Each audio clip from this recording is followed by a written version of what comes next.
Hey guys, it's Derek from the Nature Boys. Yeah, it kind of got me doing the guitar lessons on my bow. Kind of fun actually. Anyway, one of the things I want to talk about is bows. This is my compound bow. There are actually two different types. This is one of them. The other one is a simple bow, which I'll talk to you about that later. Uh, like I said, this is the compound bow. As you can see, it's because the way it's set up. You got this part right here, which is the main frame of the bow. Then you got the drawstring right here. This is the one you pull back on right here. The reason why they call it a compound bow is because of these parts right here. It actually helps to get a little bit better pull strength out of it.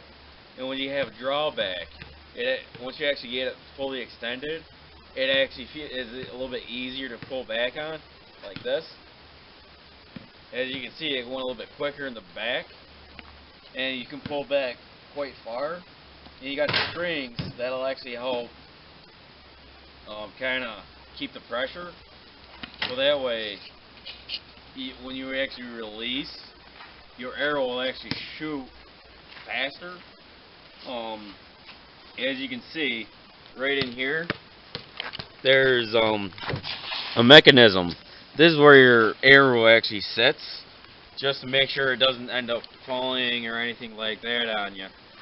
Um, Plus, that actually helps keep it shoot straighter. And another thing is, you'll see right up in front here, three little pinpoints. Those are your sights.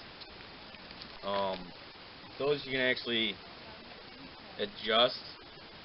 Plus, what you want to do is, depending on how far away, is actually adjust your angle. Say that you're shooting something straight in front of you. You're going to be shooting straight like that. If it's going to be a little bit further, you're going to aim it up a little bit more, just so you can get that arch.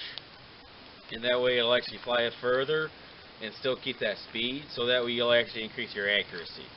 Another thing you want to do is actually account for is the wind. Um, it can play a major factor. The longer the shot, the more and the higher the winds, the more you actually want to aim into the wind. So that way, say you're gonna shoot 30 yards out and the wind's going 5 miles an hour. Instead of shooting straight, you're gonna angle up and say it's coming from your right. So you're gonna angle up and to your right a little bit. So that way it'll actually go up and create like a curve, kind of like how the sun goes through the sky in a type manner. Um, this will actually be one of your major lifelines, especially if you're out hunting and stuff like that. Because you can bow hunt, but say your gun breaks down or you run out of bullets or whatever. You can actually go and pull your arrow out, especially after a kill shot, and you can reuse that arrow, even the arrow head too. There are different arrows and arrowheads depending on the length and stuff like that. You actually have different grains, which is different sizes, um, sharpnesses, styles. There's a handful of different arrowheads you can actually use. Some of them are from target practicing all the way up to big game. I don't have any on me right now, but um, hopefully we will be able to actually show you something a little later on, and actually get to that and show you the different style heads that you can get, um, along with the other style of bow. That I can actually hand make. You can actually make it out of wood, plastic, um, anything like that. But the most commonly used one is like a hardwood bow. Some of them are long bows. This is actually kind of short, but since it's a compound bow, it's a little more compact. So that way it's a little bit easier to work with, maneuver, stuff like that. You can actually get into tighter spots with it and stuff like that. Um, and with the style that it is, um, animals won't see it as easily because of its I can't think of the word right now. Camouflaged. Thank you to my You say it. cameraman. I'm the cameraman. I don't have to do anything but hold this camera. And remind me of some words. Yeah. Yeah, like I was saying, the animals won't be able to see it because of its camouflage features. That way, they won't see any glints or glimmers or anything like that off of it.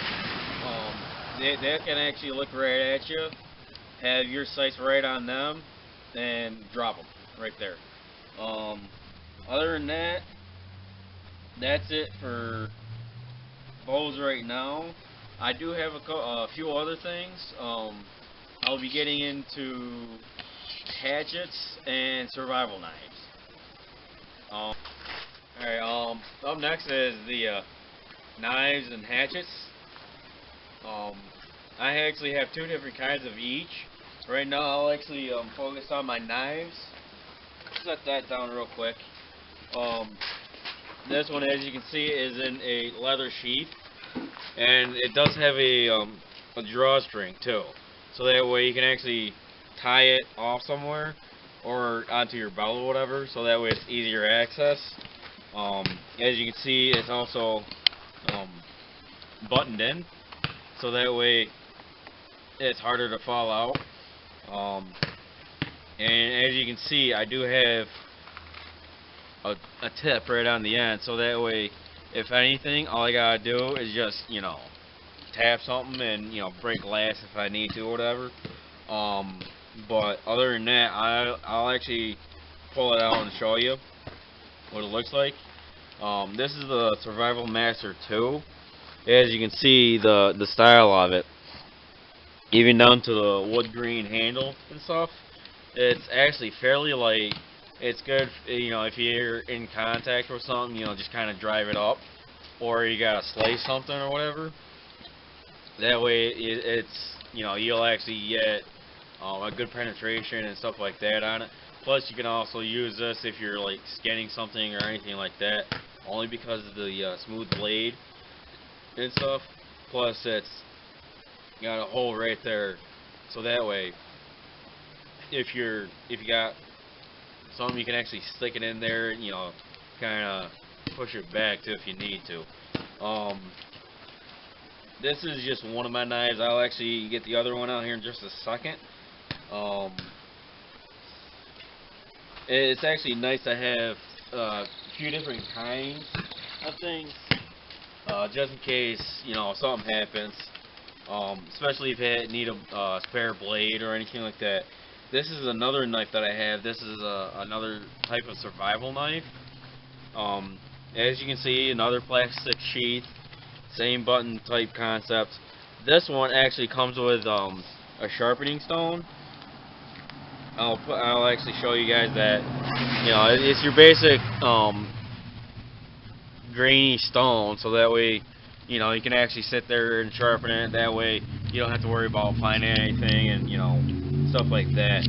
This is the one that actually comes with a spare blade, very similar to it.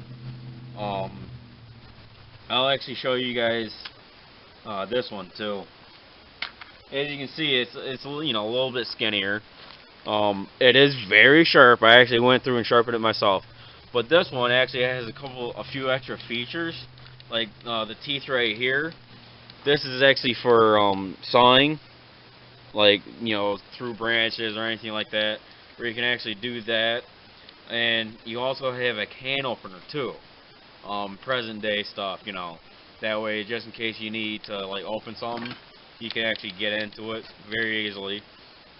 The handle, believe it or not, it's very lightweight. It also comes with a compass. It doesn't really work all that well, but I don't really use it anyway. The top actually twists off, and yeah, as you can see, it is hollow inside. Normally, it comes with string, matches, hooks, You know, some stuff to actually go fishing, or you might need to use for fires, or an extra saw string, which I ended up using at one point. It was a one-time use type deal, only because it got a little too hot and broke on me. But that's what this was for too. I actually lost the other one. It's just a normal keyring. You can find them anywhere really. Um, but now you can actually use the handle um, for, you know, just in case you want to like put extra matches or, you know, anything in it to actually keep it dry and stuff like that, and, you know, keep your knife with you, so that way all you gotta do is pull it out, and if you need, you can actually take some of that stuff out, start a fire, or if you're caught in a survival situation, you can use this, kill something, skin it, cut off some of the bones or whatever if you need to. Um, Sharpen them, use those as stakes or anything like that. That way, you actually have an extra tool on you that'll actually be worthwhile. Plus, you also have a blade sharpener, which you can actually use if you're making a spear or whatever. That'll actually work well too, so that we can actually smooth out the tip. That's it for my knives right now. There are different other types of knives other than these two. But these are actually the most common used for survivalists. Up next, I will actually be showing you my hatchets. Hey, this is my actually good hatchet. As you can see, it's a full solid metal with a leather handle grip. It looks like wood, but it's how it's made. It's actually tightly wound leather for good grip. This does come with a leather sheath too, just so that way, you know, you don't get cut or anything like that. Because these actually do come very sharp. I actually have used this. I cut up branches and stuff like that, at least almost 6 inches thick in diameter. These are actually good for, you know, chopping, only because of how the handle is angled. Plus with how the head is angled too. It's very thin and very forward, so that way you get better driving force. Plus you also have a blunt edge, just in case you need to like hammer or knock something in or down or whatever. That way, you know, it kind of doubles in that sense. This is one of my hatchets.